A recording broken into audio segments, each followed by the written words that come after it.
Chers frères et sœurs bien-aimés du Christ, et oui, Jésus est un révolutionnaire. C'est la lumière du Seigneur. On adapte, oui. Non pas le poing fermé en l'air, mais la main ouverte. Pas un révolutionnaire à la manière du monde, mais dans la logique de Dieu. Vous savez, aucun autre personnage de l'histoire, aucun autre message n'a eu autant de poids et d'impact dans toute l'histoire de l'humanité que Jésus-Christ. Aimez vos ennemis, priez pour ceux qui vous persécutent, etc. Et ce n'est pas seulement des belles paroles.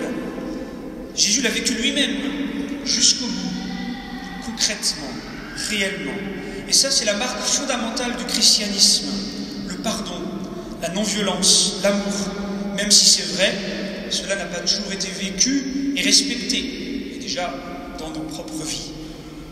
Alors certes, il y a aussi la guerre juste, la légitime défense, notamment quand notre devoir est de protéger les plus petits et les plus faibles.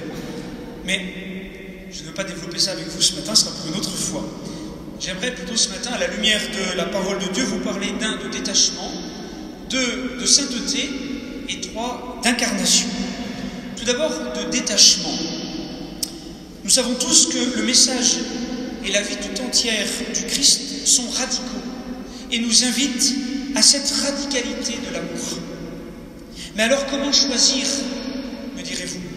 Choisir entre Jésus, qui nous appelle à tout laisser pour le suivre, et ma famille, mes amis, mon travail, mon village, ma communauté, etc. Quel choix faire?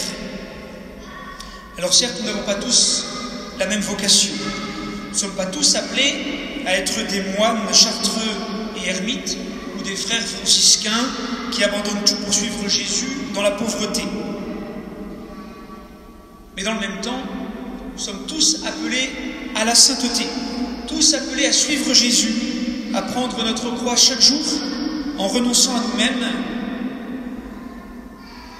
nous dit Jésus. Alors comment faire? Comment vivre notre foi chrétienne? Eh bien, cette petite phrase de Saint Paul, je ne sais pas pour vous, mais moi, elle m'a beaucoup aidé. Quand Saint Paul nous dit « Tout est à vous, mais vous, vous êtes au Christ, et le Christ est à Dieu. » Mes chers amis, tout ce que nous avons de bon vient de Dieu. C'est un don de Dieu, ou plus exactement, un prêt pour nous aider à pérégriner, à avancer, à suivre Jésus. Et cela selon notre vocation propre et particulière. Nous n'avons pas tous besoin des mêmes choses. Et Dieu sait ce dont nous avons besoin. Ce qu'il nous demande, c'est de ne pas nous attacher aux choses qui passent, mais seulement à celles qui demeurent, et n'être attachés au fond qu'au Christ. En cela, chers amis, tout est à nous. Dieu nous donne tout si nous ne gardons rien pour nous-mêmes, si tout cela est un moyen vers le salut, vers la vie avec Dieu. Ce qu'il faut, c'est faire que notre vie n'appartienne qu'au Christ, qu'il soit le maître de notre vie et de notre cœur. Dans notre prière chaque jour, dans notre vie, il faut tout remettre entre les mains de Dieu, ne rien garder pour soi-même, afin que chaque jour, nous recevions tout de Dieu de manière renouvelée, comme un don, comme un cadeau que Dieu nous fait. Et ainsi notre famille, nos amis, nos relations humaines et sociales, ce que nous avons et que nous aimons, ce ne sera pas un poids ou quelque chose qui nous empêche de suivre le Christ, mais au contraire un moyen pour avancer vers lui, seulement si nous vivons un vrai détachement. Alors oui, on peut avoir plein de choses et en être très détaché. Et n'avoir qu'un petit livre de prière et vouloir tuer le premier qui y touche. Bon, c'est vrai que c'est quand même assez rare. Parce que bien souvent, plus on a de choses, et plus on y est attaché. Et c'est bien le drame de notre monde moderne, rempli de choses et qui a oublié Dieu. Alors, chers amis, faisons que le Christ règne dans notre vie et sur notre cœur en lui donnant tout chaque matin pour tout recevoir de lui. Tout est à vous, mais vous, vous êtes au Christ, et le Christ est à Dieu. La sainteté ensuite, chers amis. Nous l'avons entendu dans la première lecture. Soyez saints, car moi, le Seigneur, votre Dieu, je suis saint. Et encore dans l'Évangile, vous serez parfaits comme votre Père céleste est parfait. Alors là, attention, piège. La tentation de devenir saint ou parfait à la seule force des poignets, un peu comme les pharisiens. Certes, nous devons faire des efforts pour collaborer à l'œuvre de Dieu en nous, mais c'est lui, Dieu seul, qui sauve, et non pas nous avec nos efforts. C'est le risque du pélagianisme, comme le dénonce si souvent le pape François. Pélage était un moine chrétien du IVe siècle, du temps de saint Augustin, et qui a eu beaucoup de succès. Et bien que disait Pélage? Il disait que c'était possible, grâce à ses efforts, de ne pas faire de péché. Formidable, vous diriez-vous. Eh bien non. Saint Augustin et l'Église se sont vivement opposés à Pélage. Car si par nos seuls efforts, nous pourrions ne pas pécher, cela voudrait dire que nous n'aurions pas besoin du Christ pour être sauvés, mais que nous pourrions nous sauver tout seuls, comme des grands. Mais cela n'est pas chrétien. Et reconnaissons-le, nous sommes souvent des semi-pélagiens cachés ou déguisés ou qui s'ignorent. Nous pensons nous en sortir par nos propres forces. Et c'est le danger d'une mauvaise compréhension du terme sainteté ou perfection surtout. Sainteté, perfection compris comme quelque chose de parfait grâce à nos efforts. Alors que la vraie sainteté se reçoit uniquement de Dieu. Seul Dieu sauve. Seul le Christ, Jésus-Christ est le vrai saint. Permettez-moi de vous partager ce petit texte de Jean Leclerc, un priant, un spirituel, qui différencie la perfection de la sainteté. Il dit: j'ai appris à me méfier de la perfection.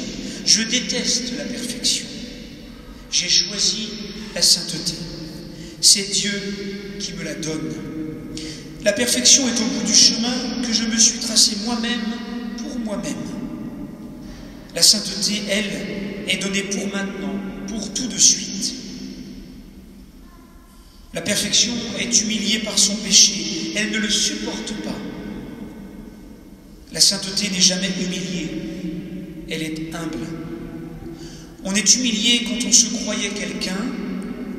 On est humble quand on accepte d'être un pauvre.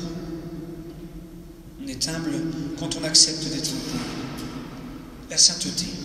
Et enfin, chers amis, l'incarnation. Mon troisième et dernier point. L'incarnation.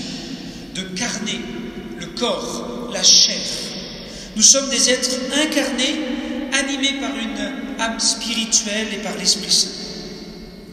Comme le dit si merveilleusement saint Paul dans la seconde lecture que nous avons entendue, car le sanctuaire de Dieu est saint, et ce sanctuaire, c'est vous. Chers amis, nous sommes le sanctuaire de Dieu, le temple de l'Esprit Saint. Quelle merveille et quelle responsabilité! Nous portons un trésor dans des vases d'argile. Il nous faut donc laisser l'Esprit de Dieu, l'Esprit Saint, nous sanctifier, nous rendre saints en ne nous attachant qu'au Christ, à qui notre vie doit appartenir, et à lui. Alors le carême commence mercredi prochain avec les cendres, et nous sommes invités à voir quelles résolutions nous pouvons prendre et faire pendant ce carême, pendant 40 jours jusqu'à Pâques, pour mieux nous détacher des choses, afin de nous attacher au Christ par le jeûne, la prière et le partage. Et chers amis, nous sommes incarnés. Nous avons un corps. Et notre corps est aussi marqué par des instincts, notamment en matière de reproduction et de nourriture. Des instincts qu'il nous faut canaliser, maîtriser, contrôler pour mieux être libres. Libres afin de choisir d'aimer et de se donner comme le Christ. Et pour ne pas être esclaves de nos pulsions, de nos fantasmes, de nos passions et de nos envies. D'où l'importance, chers amis, du jeûne. certes du jeûne de télévision, d'ordinateur, de jeux vidéo, de quelque chose qui nous prend trop de temps et de cœur, mais aussi du jeûne de nourriture, pour mieux faire l'expérience d'avoir faim et soif du Christ. Alors notre sainteté ne dépend pas d'abord de nos efforts et de nos résolutions. Toutefois, il y a en nous de nombreuses résistances et des obstacles à la venue de l'Esprit. Et il nous faut donc tout mettre en œuvre pour laisser faire le Christ. Laisser le Christ agir en nous. Lui qui sait mieux que nous ce qui est bon pour nous. Nous sommes au Christ. Nous sommes au Christ, alors prenons les moyens pour que notre vie n'appartienne qu'à lui. Toute notre vie. Corps, âme et esprit. Et que ce carême soit un temps pour une joyeuse et libérante conversion. Demandons cette grâce à la prière de la Vierge Marie, elle qui n'a rien gardé pour elle-même, mais qui a tout donné à Dieu pour ne faire que sa volonté. Ô Sainte Vierge Marie, apprenez-nous à nous détacher de tout pour n'être attachés qu'au Christ, qui est notre sainteté et notre vie. Tout est à vous, mais vous, vous êtes au Christ, et le Christ est à Dieu. Je vous salue Marie, pleine de grâce. Le Seigneur est avec vous. Vous êtes bénie entre toutes les femmes, et Jésus, le fruit de vos entrailles, est béni. Sainte Marie, Mère de Dieu, priez pour nous pauvres pécheurs, maintenant et à l'heure de notre mort. Amen.